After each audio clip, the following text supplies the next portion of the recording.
నిజామాబాద్ కలెక్టరేట్లో డీజేఎఫ్టీ, ఏపీఈడీఏ, జాతీయ పసుపు బోర్డు, నాబార్డ్ సంయుక్త ఆధ్వర్యంలో మెగా ఎగుమతి ప్రోత్సాహక కార్యక్రమం నిర్వహించారు. రైతులు తమ వ్యవసాయ ఉత్పత్తులను దేశ విదేశాలకు ఎగుమతి చేసేలా తోడ్పాటు అందించాలని కలెక్టర్ ఇలా త్రిపాఠి అధికారులను కోరారు. నవీపేట్ మండలం రాంపూర్ గ్రామ పంచాయతీ 6వ వార్డు సభ్యుడు ఉప సర్పంచ్గా ఎన్నికైన సురేష్ తన పదవులకు రాజీనామా చేశారు. వ్యక్తిగత కారణాల వల్ల ఈ నిర్ణయం తీసుకున్నట్లు ఆయన గ్రామస్తులకు, సహచరులకు తెలిపారు. ఆయన రాజీనామాతో గ్రామంలో చర్చనీయాంశంగా మారింది. ఈ మేరకు నవీపేట్ ఎంపీడీఓకు రాజీనామా పత్రాన్ని అందజేశారు.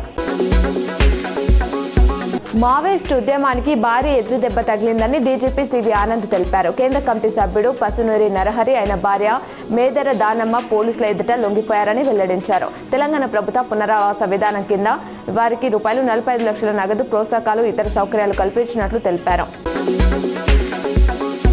గవర్నర్ శివప్రతాప్ శుక్లాతో తెలంగాణ రక్షణ సేన చీఫ్ కల్వకుంట్ల కవిత, ధర్మ సమాజ్ పార్టీ అధ్యక్షుడు విశారదన్ మహారాజ్ పలువురు బాధితులతో కలిసి మంగళవారం లోక్ భవన్లో భేటీ అయ్యారు.